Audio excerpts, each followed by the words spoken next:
ضرب الله بیان کړ الله جل شانه مثلا یو مثال عبدا دی غلام چې غلام دی مملوکان چې د بل په اختیار کې دی لا يقدر هیڅ قدرت نه لري على شيء په هیڅ ومن او اغسوق ورزقناه چې کوم ته روزي ورکړي موږ رزقا حسنا روزي خ فهو ينفق پس خرج کوي منه داغینا سرا وجهرا په پټو په ښکارا هل يستوون ايات برابر دي الحمد لله ټول تعریفون الله د پاره دي بل اکثرهم بل اکثر دي لا يعلمون نه پويږي وضرب الله او بیان کړ الله جل شانه مثلا بالمثال رجلين د دوه سړو احدهما چې په دې دوانو کې یو ابو کم ګونګاري لا يقدر قدرت نه لري طاقت نه لري على شيء پس باندې وهو کل او هغه پیټي دی هغه بوج دی على مولاه په خپل مالک باندې اينما يوجهه کم زيته چې هغه دی لګي لا ياتي بخير نه وليس خير هل يستويه اي برابر دی هغه ومن او هغه کس يامر چې حکم کوي بالعدل الانصاف وهو على صراط مستقيم او قبل على سما الله سبحانه وتعالى د مشرکینو یو اعتراض او یو باطل تصور اگر نقل کړو او په غیبه باندې رد فرمایو چې هغه دا خبره کول چې موږ د الله تبارک وتعالى ته ځان رسول د نیکانو خلقو د صلحاو او د بزرګانو د بوتانو سهاره اخلو او د هغه بوتانو په ذریعہ باندې د هغوی د عبادت په ذریعہ باندې د هغوی په نامو باندې نظر و نیاز په ذریعہ باندې الله تعالی ته ځان رسو څرنګه چې د دنیا بادشاهانو ته څوک ورځي نو اول مشران او وزیران او مقربین د بادشاه هغه ته ځان رسي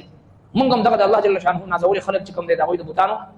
عبادت کوو هغه ته چې نظر و نیاز او چړاوي پاغي باندې کوو او دغه په ذریعہ باندې الله تبارک وتعالى ته ځان رسو الله رب کائنات فرمایي چې تاسو ما د لپاره داسې مثالونه مو بیانوي د الله جل شانه د ذات مثال د بندگانو سره مو بیانوي که تاسو خامخا په مثال باندې ځان پوهول غواړئ راشي زه تاسو ته دوه مثال بیانوم د الله جل شانه او دغه د بندگانو مثال څنګه دی د الله تبارک وتعالى د ذات او د دې بوتانو چې کوم تاسو عبادت کوئ د دې مثال څنګه دی زه تاسو ته خیم فرمایي چې زما او د دې بوتانو مثال داسې دی لکه چې یو غلام وي هغه د چا په اختیار کې وي د بل چا په اختیار کې وي او په خپل قدرت سره هیڅ حرکت نشي کولی داسې غلام او بل طرف ته یو داسې کس دی چې هغه الله تبارک وتعالى مال حال رزق حسنه مال او دولت ولا ورکړي دي او هغه شانتي مال او دولت الله په لار کې خرج کوي په پټه باندې خرج کوي په خره باندې خرج کوي نو دا غلام او دا مالدار سړي برابر کېدي شي هرگز نشي برابر کېدي ځکه چې الله تبارک وتعالى مال دولت ورکړي وي او دې هغه مال دولت حق ادا کوي پټه په خره د مال فرضي او نفلي زکات ادا کوي د مال حق ادا کوي دغه اهل حقوق ته هغه حقوق رسي دغه ډېر لوی فضیلت دی د الله تبارک وتعالى په نسبت باندې نو دا انفاق فی سبیل الله کوونکی دا الله په لار کې خپل مال خرج کوونکی او دا غلام نشي برابر کېدي د شانتي الله رب کائنات چې د ټول مخلوقات او خالق مالک او رازق دی روزي رسان دی خلاق عالم دی ټول کائنات پیدا کوونکی او هغه ته رزق ورکوونکی ذات دی دا غي او دی بوتانو سب خپل منځ کې مماثلت کېدي شي تاسو دا مثال ولې پیښ کوئ خو اکثر د دې خلکو نه دوی نه پوهیږي او دویم مثال هغه دوه کسانو دی چې یو کس هغه دی چې هغه ګونګي وي او هغه چې ورته سکار وي په کار باندې پوهیږي نه د کار جوړولو په ځای باندې چې هغه غلام ولا کار ورانی او الټه دا خپل مالک او هغه باندې چې بوج وي او درون وي او بل طرف ته هغه سړی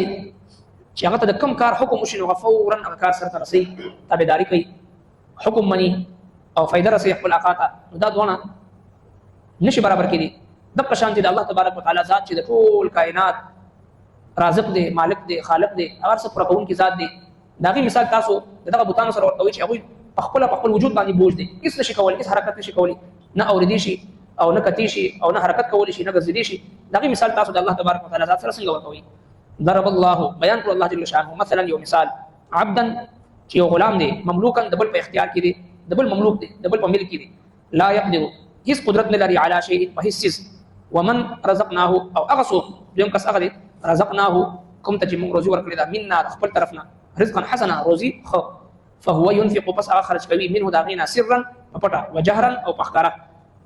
دا غلام او دا انفاق فی سبیل الله کون کی مال خرج کون کی هل یستوون ایدو برابر کیدی شي هرگز نشي برابر کیدی الحمدلله ټول تعریفنا الله لره دی یو طرف ته الله تبارک وتعالى ذات دی ټول مخلوقات ته رزق ورکي خپل دوست هم ورکي دشمن هم ورکي مؤمن هم ورکي کافر هم ورکي مشرک هم ورکي موحد هم ورکي اطاعت گزار او عبادت گزار هم ورکي فاسق فاجر او نافرمان هم ورکي